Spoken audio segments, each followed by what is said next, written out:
ನಮಸ್ಕಾರ. ನನ್ನ ಹೆಸರು ರವಿಕಲಾ ಅಂತ. ನಮಗೆ ನನ್ನ ತಂದೆ ತಾಯಿಗೋಸ್ಕರ ನಾನು ಈ ಬಯೋಟೋರಿಯಂ ಪ್ರಾಡಕ್ಟನ್ನು ತಗೊಂಡು ಫಸ್ಟ್ ಸ್ಟಾರ್ಟಿಂಗಲ್ಲಿ ನಮ್ಮ ಅಪ್ಪ ಅವರಿಗೆ ಸೈಡು ಹೋಗಿದೆ ಲೈಟ್ ಆಗಿ, ಆದರೆ ಅಮ್ಮನಿಗೆ ಫುಲ್ಲು ಇದಾಗಿದೆ. ಆದರೆ ನಮ್ಮ ತಾಯಿ ಯೂಸ್ ಮಾಡ್ತಾ ಇರಲಿಲ್ಲ.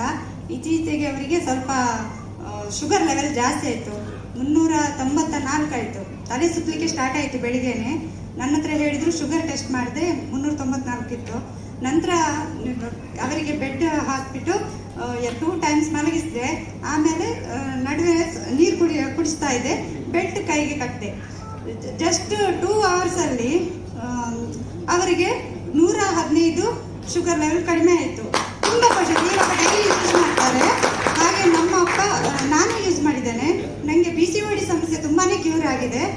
ಮುಂಚೆ ತುಂಬಾ ಪ್ರಾಬ್ಲಮ್ ಆಗ್ತಾ ಇತ್ತು PCOD ಸಮಸ್ಯೆಯಲ್ಲಿ, ಇವಾಗ ಫುಲ್ ಕ್ಯೂರ್ ಆಗ್ತಾ ಇದ್ದೇನೆ ಅದರಲ್ಲಿ. ಆಮೇಲೆ ನಮ್ಮ ಅಪ್ಪನಿಗೆ ಅವ್ರಿಗೆ ಕೂಡ ಸೈಡ್ ಹೋಗಿತ್ತು. ಅವರು ಡೈಲಿ ವಾಕ್ ಹೋಗುವಾಗ ವಾಟರ್ ಪ್ಯಾಡನ್ನು ಯೂಸ್ ಮಾಡ್ತಾ ಇದ್ದಾರೆ, ಬೈಕನ್ನು ಓಡಿಸ್ತಿದ್ದಾರೆ. ವಾರಾಗಿ ನಡೀತಾ ಇದ್ರು. ಈ ಮ್ಯಾಟ್ರಸ್ ನಮಗೆ ಕೈಗೆ ಬರುವಾಗ ಅವ್ರು ವಾರಾಗಿ ಹೋಗ್ತಾ ಇದ್ರು. ಈಗ ಮಾತ್ರ ಇಲ್ಲ, no BP, no sugar, only mattress power